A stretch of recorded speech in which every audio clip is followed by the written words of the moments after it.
So, I just got to the end of a long day. It's about 8 o'clock at night, and I've just seen my last client out.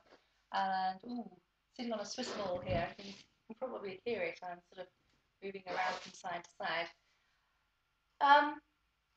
Just seen out my last client, and that person who came to see me had a back problem. And it made me realise that maybe it would be a good idea if I just showed you a little bit about how the body goes together. So I've got a picture here, I've got a diagram that I'm going to show you. And I've also, if I can reach it, I've got my slinky. Okay. Slinky is important, and the reason that I use a slinky to enable people to have a bit of a better understanding about movement is because if I pick this up and I just move it around, then as I move it, you can see how integrated the movement is. So if you think of this slinky coming down the stairs, as I'm moving one part, it's causing the movement to take place somewhere else. And this is what we really want in the body. So if you imagine a cat crouching down to spring up onto the wall, the cat doesn't jump with its back legs and front legs. It really crouches its whole self down, and then it springs up. So you see the whole animal jump up in the air.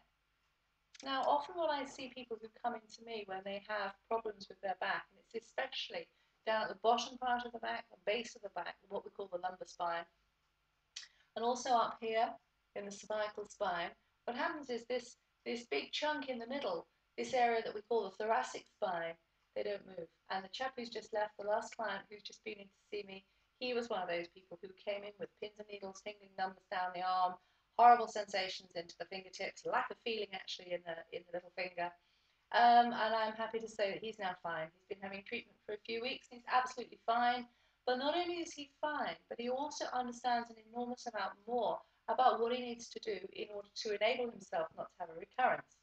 And that's what I specialise in. I'm a physiotherapist, as I say.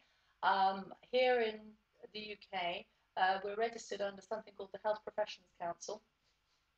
So I'm a Health Professions Council registered physiotherapist. I have clients who come to me directly with neck pain, back pain, shoulder problems, etc. And I specialise in sorting them out. And a lot of times what I do, because I'm also something called a Feldenkrais practitioner. Feldenkrais is a method, it's a way of working, and I use whole body movement. I'm interested in the way that people create the habits and the way they can break the habits as well. So there's my slinky. As I say, when you move, you want to have that integration of movement. But one of the issues, and I just wanted to show you this. I don't know if you can see this. I'm just going to hold it up there. Got the light shining on it, which is no good. There, I've moved it. These are the bones in the spine. Okay? These bits of the bones. And in between, you've got discs.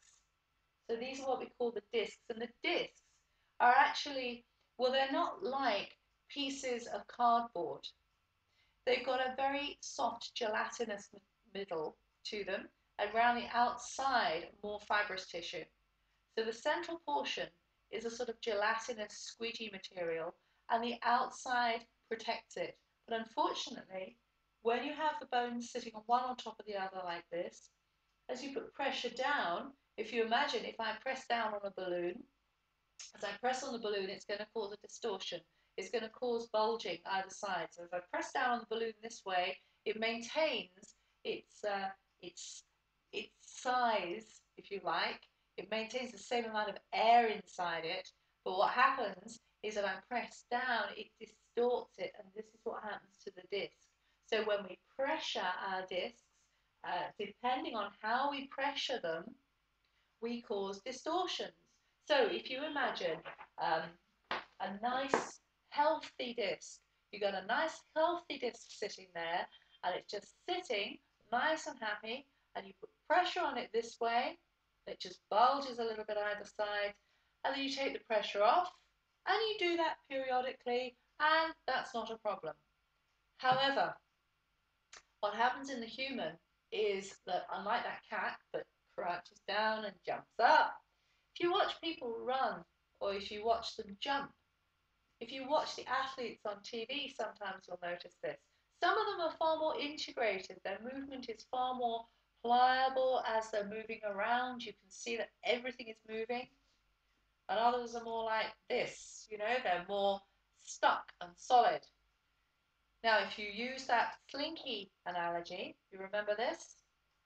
If you've got a nice, pliable, supple amount of movement that's taking place through the whole of your spine, so a bit of movement in your cervical spine, some movement here in your thoracic spine, movement going down through your legs, means everything is spreading through.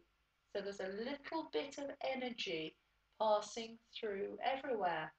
But as I say, 99.9% of the people who come to see me with back pain problems actually have habits. If I look at the way they sit and I look at the way they stand and I look at the way they move, what I can see is one shoulder's up here, one shoulder's down here, the spine's going this way, the weight's over on this leg.